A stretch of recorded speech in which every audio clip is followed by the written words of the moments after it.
जहाँ गुरुत्वपूर्ण अटे। पागल ट्रम्प कुआडे सब जानी मु ट्रम्प को पागल ये कहूँ कारण ट्रम्प यही 2-3 मास मध्य प्रत्येक निष्पत्ति प्रत्येक कथबार्ता प्रत्येक एक्स हैंडल लिखा जाइथिबा मेसेजेस अनेक प्रकार तर्क वितर्क को सामना कर देछि। जड़े व्यक्ति सकाळे कहे जे मु एया खाइछि एवं राति रे भूली जाए जे मु कोन खाइथिली।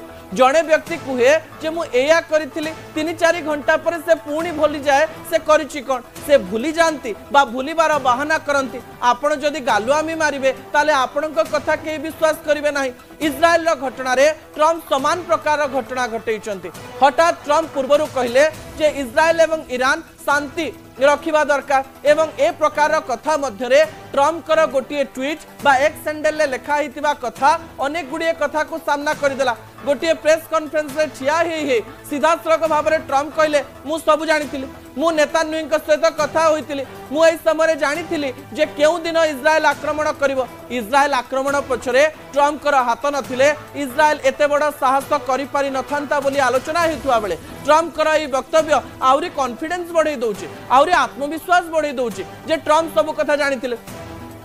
किंतु ट्रम्प का एक कथारे आउ गोटे कथा मध्य मन को आसुची भारत एवं पाकिस्तान रो युद्ध मध्य युद्ध को मु अटकई न्यूक्लियर कथा भी कहीदेले तापर केतेबेले कहउछन नाइ मु भलरे मध्यस्थता करिनथिली आउ केतेबेले कहले हां मु मध्यस्थता करिथिली। विभिन्न देश रे विभिन्न बयान देले किंतु ट्रम्प कर एई बयान जे केउ समय रे बदली जिवो ता जणा पड़ी नाही। किंतु एई समय रे ईरान रे आउ परमाणु शक्ति कोनोसी प्रकार रे तयारी हेई पारिबो नाही ए कथा को ट्रम्प विश्वास करू नाहंती। यार अर्थ हेउची इस्राएल को से आहुरी शक्ति देबे इस्राएल को आहुरी अस्त्र शस्त्र देबे इस्राएल को आहुरी आत्मविश्वास देबे एवं इस्राएल रो आत्मविश्वास बढ़िले से ईरान को ध्वंस करबा पई चेष्टा करिवो। ईरान एई समय रे जो इस्लामिक कंट्री रहिचंती सेमानकर शक्ति जोगाड़ पई चेष्टा करथुवा बेले चीन एवं रशिया सीधा सड़क भाव में आमे ईरान सपक्ष रे रहिचु एवं इस्राएल जहा करूची भूल करूची ए प्रकार मतामत देई सारलेनी।